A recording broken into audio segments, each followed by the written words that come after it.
Mbote jambo nkoso dia mbutangwani ekomitango tolandaka basango na biso na Léon Njoleo. Le journal, c'est avec Sandrine Chinakawa.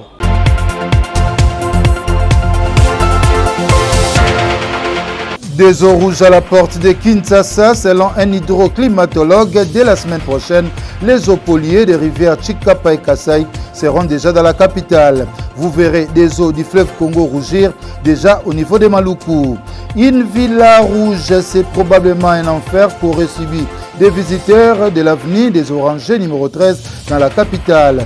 Un arsenal militaire, une salle d'interrogatoire et pour finir une morgue trouvée dans la résidence du général déserté John Numbi. Et 22 octobre, c'est la date qui propose la Mouka pour la tenue des élections 2023. Dans cette édition, Adolphe Mouziton Fumunti boude les plénières au Parlement mais affirme être disposé à recevoir de l'argent à la fin de chaque mois. Le journal, c'est avec Sandrine Chinakawa. Bienvenue à votre édition d'information. Kinshasa et Brazzaville menacées. Les eaux rouges des rivières Chikapa et Kasaï ont déjà touché les eaux du fleuve Congo où se déversent ces deux grands affluents. Ces eaux rouges étant déjà à la porte de deux capitales, si un plan d'action costaud n'est pas rapidement mis en place, les conséquences écologiques et humaines seront incalculables. C'est une course à la montre qui commence. Vous verrez bientôt les eaux du fleuve Congo rougir au niveau de Maluku. Attention donc, plus de 10 000 personnes seraient déjà affectées au Kasaï. Le danger est désormais à la porte de Kinshasa et le Congo central. Il serait donc dangereux de boire l'eau du fleuve Congo et de manger le poisson de notre fleuve pollué. 22 octobre 2023, c'est la date que propose la Mouka pour la tenue des prochaines élections combinées présidentielles, législatives nationales et provinciales. Le présidium de cette plateforme de l'opposition a livré ce vendredi à Kinshasa son ébauche de calendrier électoral. Le 29 octobre est la date prévue pour la publication provisoire des résultats.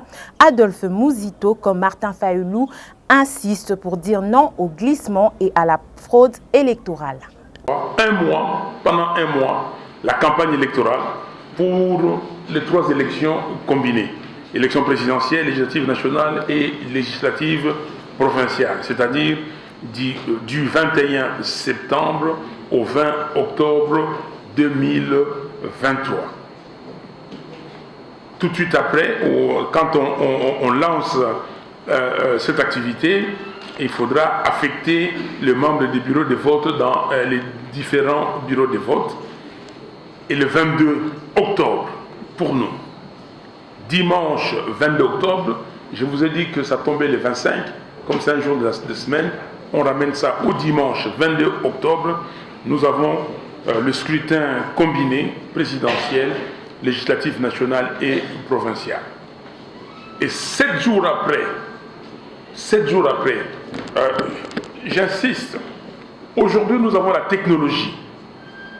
Aujourd'hui, tel que nous avons proposé dans la loi électorale, que les résultats provisoires soient déjà annoncés dans les centres de compilation.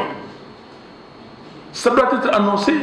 Donc chaque centre doit déjà prononcer ses résultats.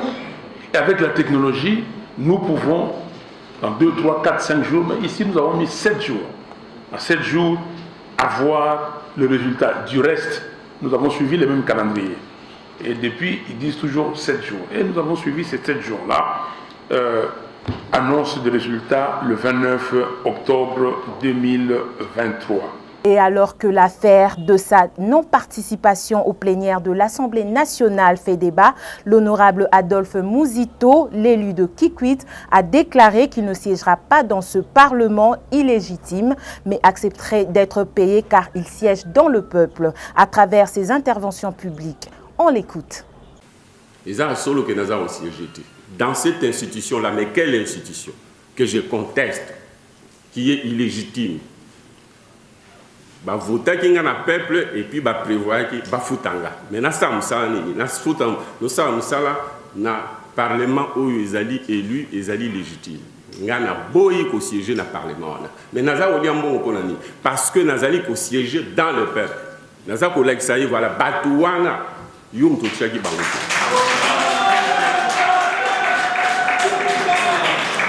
nakosalela yo musala mais na libanda musala ngo ezali nini eza ko dénoncer bango musala yango pe ezali que ya ko proposer ba projet à loi ya ko sala ba analyse politique ya ko critiquer politique à gouvernement, ce qui est d'ailleurs la mission d'un député na sala ka ba tribu boye bien moto boye bien moto bino ba.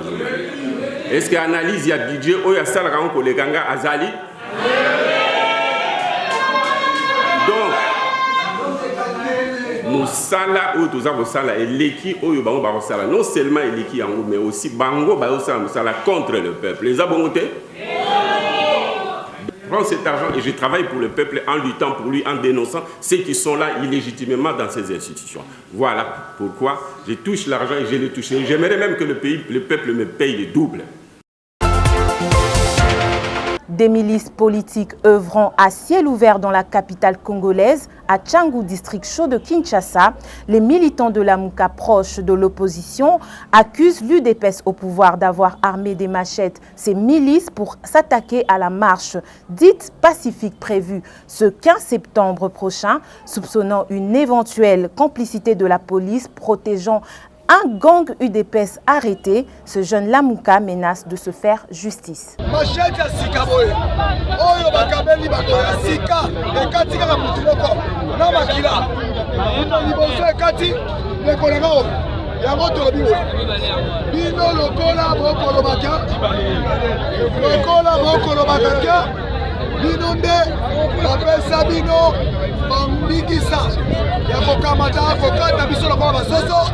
Lolobi, bino le somamoni. Oyo la muka akosala. Tokangie. Alobi na munokone yeboko. Na munokone lobi yeboko. Kia ba pesa ki bango na kata parti na bango. Baya kokata biso. Marche tokosala. Bango nyonso si ba pesi bango machette. Babo mbato la muka aroko sa côté monté. Donc va former milice à la quartier 3. Ba ko attaquer biso. 20 rapport na bango ya bango. Bakie na ye na district ya Chili tozolanda na kuna toyeba soki réellement azali wana soki azali wana te batiki ye moto oyo akotika ye biso tokosa charge na ye bakati ndeko loboko ozomona bakati ndeko loboko bakati ndeko mutu bota yango na nsima na ye okomona batangisi ndeko makila biso tosali bango eloko moko te lokola babandi biso bino moko boyeba ke UDPS azana ba machette pour sala biso mabe mais biso la muka tokosala nyonso tokolanda bango te na suka soki batiki mutu wana akoyo koya bango mobaye. Orangé numéro 13, un enfer où vivait John Numbi à Kinshasa, salle d'interrogatoire, salle de mort, une morgue et des armes de guerre, un arsenal de morts trouvé à la résidence quinoise du général déserteur des FARDC. Le sang des victimes aurait conduit les enquêteurs même sur les documents secrets dans les affaires de l'assassinat Kabila et Chebeya. Christian Gbanzo pour les détails. Au numéro 13 de l'avenue des Orangers dans la commune de la Gombe, un arsenal militaire composé d'armes et munitions de tout genre a été trouvé à cet endroit. Notre source parle d'une centaine de lance-roquettes et l'air hobby, des mines anti-chars, des centaines de grenades, fusils d'assaut et gros calibre pour sniper pouvant faire feu jusqu'à 800 mètres. Déjà à Lubumbashi, dans sa résidence, il y a de cela quelques semaines, la police et l'armée avaient fait une opération similaire et qui avait abouti au même résultat. Décidément, l'on se rend compte à quel type de personnage les Congolais avaient affaire. Selon les témoignages du permanent de Radio France Internationale, des jeeps de la police militaire, des autres avec des éléments de l'auditorat militaire et quelques agents du ministère de l'Urbanisme et Habitat se sont présentés au domicile qu'a occupé John Numbi, l'un des plus gradés de l'armée en République démocratique du Congo. John Numbi, général 4 étoiles, habitait la maison sur l'avenue des Orangers. Il s'est installé dans cette villa dès son arrivée en 1997 à Kinshasa, après la prise des pouvoirs par l'Alliance des forces démocratiques pour la libération du Congo, AFDL. Il y est resté plus de 20 ans, le pouvoir ayant changé de main en 2019 et John Numbi a quitté Kinshasa pour s'installer dans sa ferme à Lubumbashi avant de fuir à l'étranger. Cité dans l'affaire de l'assassinat en juin 2010 des activistes des droits de l'homme Floribert Chebeya et Fidel Bazana de la Voix des Sans-Voix, il est parti juste après l'arrestation en septembre 2020 du chef du commando supposé avoir exécuté cette opération. John Numbi est depuis déclaré déserteur de l'armée et est recherché par la justice. C'est l'occasion pour les services de l'urbanisme de chercher à récupérer la villa de l'État. Ils se sont adressés à la justice militaire pour leur prêter main forte. À l'occasion, c'est tout un arsenal de l'armement lourd qui a été découvert. L'armée a entrepris d'identifier toutes les armes. Cette nouvelle fouille dans la résidence du général déserteur John Numbi met en lumière ce que devaient être les sombres activités de ces chefs militaires. Une chambre qui servait apparemment de salle d'interrogatoire équipée d'un micro jaune. Juste à côté, il y a des pièces qui ressemblent à des cellules. Dans le petit bâtiment qui sépare cette annexe de la grande villa, plusieurs cartons de documents emballés prêts à une éventuelle évacuation. On y retrouve des copies des dossiers judiciaires, plus des photos de différentes affaires ayant marqué la République démocratique du Congo sous le régime AFDEL. L'assassinat de Laurent Désiré Kabila, l'affaire Bundu Dia Congo, l'assassinat de Floribert Chebeya et Fidel Bazana, ainsi que d'autres dossiers. Et je ne comprends pas dans quel cadre il fallait qu'elle se retrouve dans Ndakunaye. Il y a Zaraki commis na dossier wana comme OPJT, il y a Zaki période na mokonzi ya likolo ya police. Il est quand même surprenant que ba élément ndengwana se retrouver dans Ndakunaye. Donc il lui revient naye moko pour que a expliquer comment biloko wana ekomaki epanaye. Qu'est-ce que vous espérez dans le dossier à Floribert Chebeya? Dossier toza osenga toza kozela.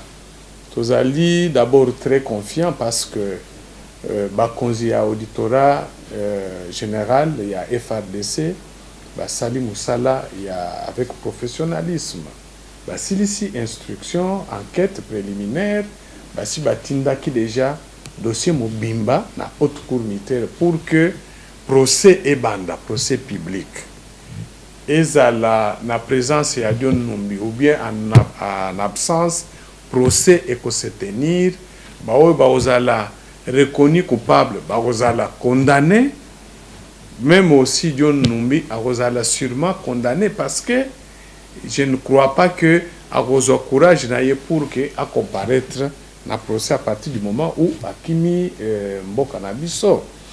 Et donc ça sera un élément important et puis tout ça ko féliciter bakonzi ya mboka na ndenge ba salisi justice ya mboka na biso ba salisi pe renseignement militaire ou permettre que ba uti kokanga un des derniers maillons importants il y a double assassinat il y a ba collègue na biso ba défenseur des droits de l'homme. Un petit local est équipé d'un congélateur et d'un lit de morgue. Selon plusieurs sources, d'autres caches d'armes seraient disséminées à travers la République démocratique du Congo. Combattants NDCR viennent de se rendre au FARDC à Walikale au Nord Kivu. Les cérémonies de remise d'armes des hommes de général autoproclamé Mouissa Chimirai Guidon se sont déroulées en présence de l'administrateur militaire accompagné de membres du comité local de sécurité. Ces combattants étaient munis de 17 armes à feu, dont un PKM, des lance-roquettes, de grenades et des AK-47. Notez que le général Guidon n'a pas figuré parmi ces combattants rendus de suite des problèmes de santé. Incendie d'un camion-citerne à Mbujimayi. Depuis sa cellule de la prison de Makala, Vital Kamere exprime sa grande émotion. Des images horribles, des morts et des personnes brûlées. Nous sommes tous de cœur par la prière avec nos frères et sœurs de Mbujimayi, a tweeté le président de l'UNC. Selon différentes sources, l'incendie de ces engins roulants a été provoqué par un appel téléphonique pendant une opération de transvasement de l'essence d'un camion-citerne vers une petite citerne en plastique placée derrière la camionnette. Interdiction formelle du transport de produits pétroliers dans le fût et bidon d'une province à une autre. Décision du ministre des Hydrocarbures. Didier Bidimbu a pris une série de mesures strictes dans le cadre de l'assainissement du secteur pétrolier. Il interdit également la circulation des camions citernes sans indication ou mention du nom de l'établissement, des camions non détenteurs d'une autorisation ou permis de transport et stockage des produits pétroliers. Organisation imminente des élections des gouverneurs dans 14 des 26 provinces du pays. L'annonce est du vice-premier ministre de l'Intérieur. Pour ses détracteurs, Daniel Aselo Okito crée la zizanie au Congo central, pourtant calme, mais protège son Sankourou agité. Devant la presse nationale, le patron du territorial a pourtant expliqué les raisons de sa décision. Suivez ce qu'a déclaré le vice-premier ministre Daniel Aselo Okito. Recours devant la Cour constitutionnelle et à l'issue des concertations avec la Commission électorale nationale indépendante, CENI en sigle, que 14 sur les 26 provinces du pays sont concernées par l'organisation imminente des élections conformément à l'article 160 alinéa 5 de la loi électorale. Il s'agit de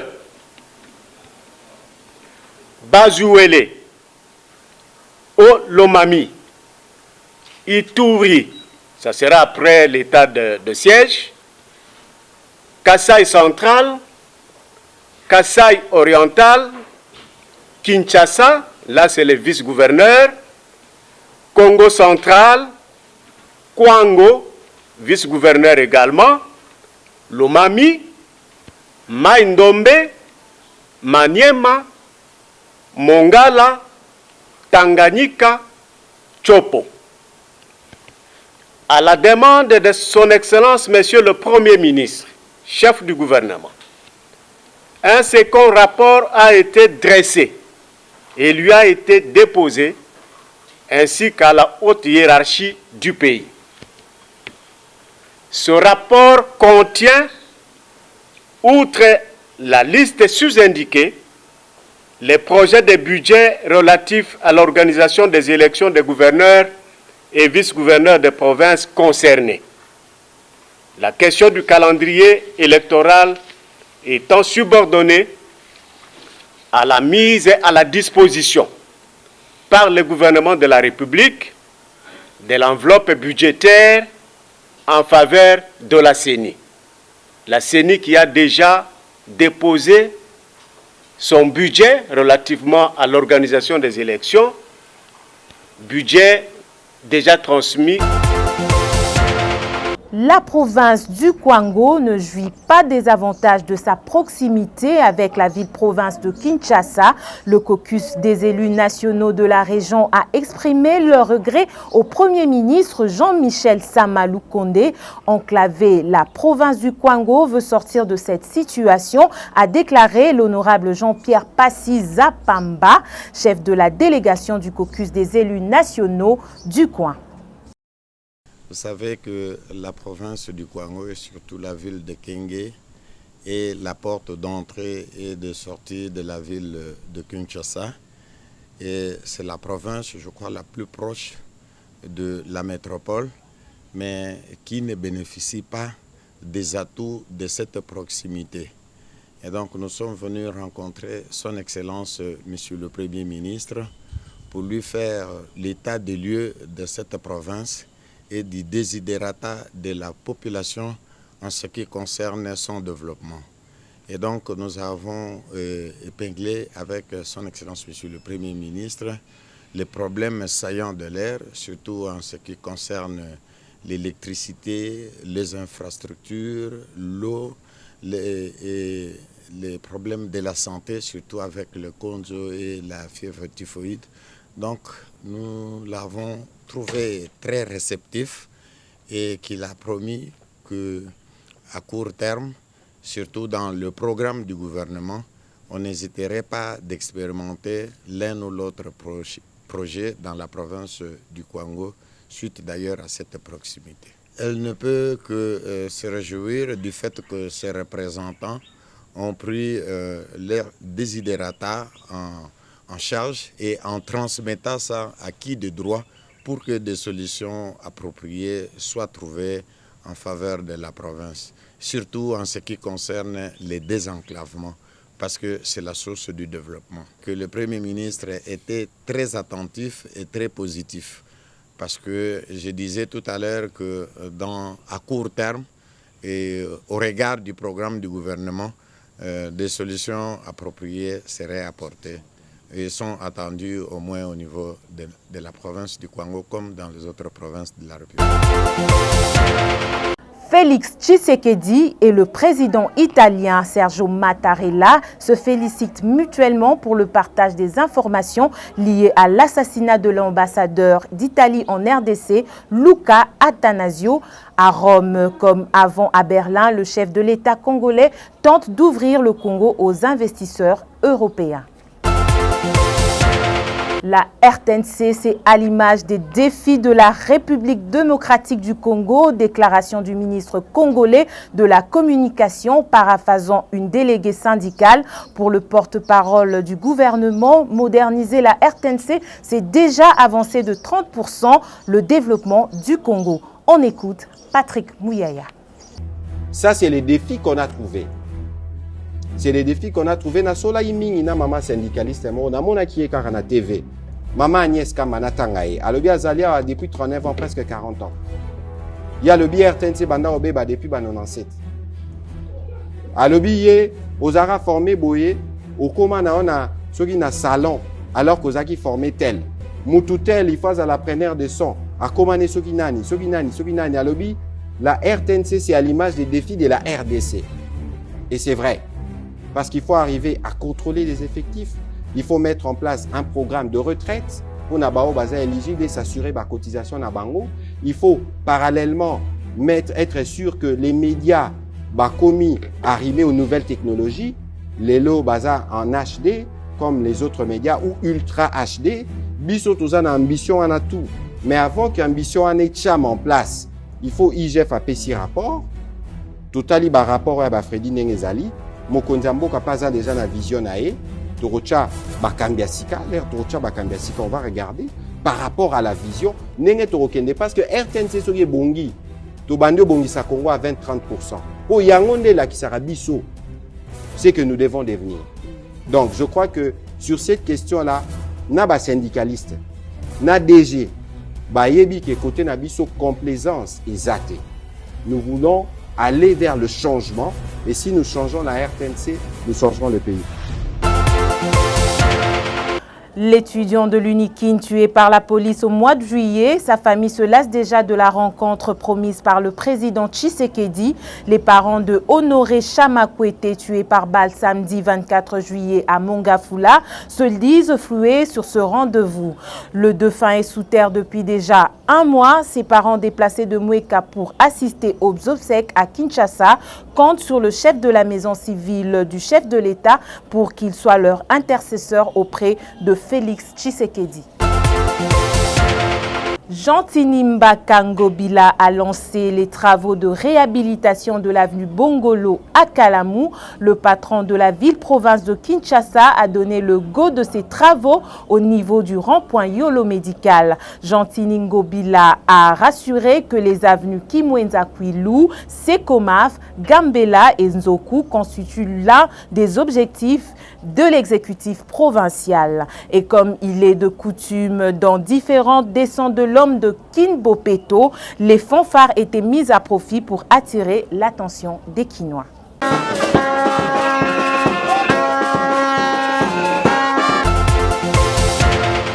Parlons sport. Acte d'ingratitude de des sportifs louchois en marge du nul RDC Tanzanie dimanche dernier. L'ancien capitaine des Léopards Youssouf Moulumbu a été empêché d'accéder au stade TP Mazembe. Le tort de l'ancien international congolais serait d'avoir rejoint le camp ennemi de Saint-Éloi Lupopo. Le nouveau cheminot était en larmes. C'est là la fin de notre édition d'information. Yvan Chibangou était à la réalisation et Christian Guanzou, chef d'édition. Merci de nous avoir suivis.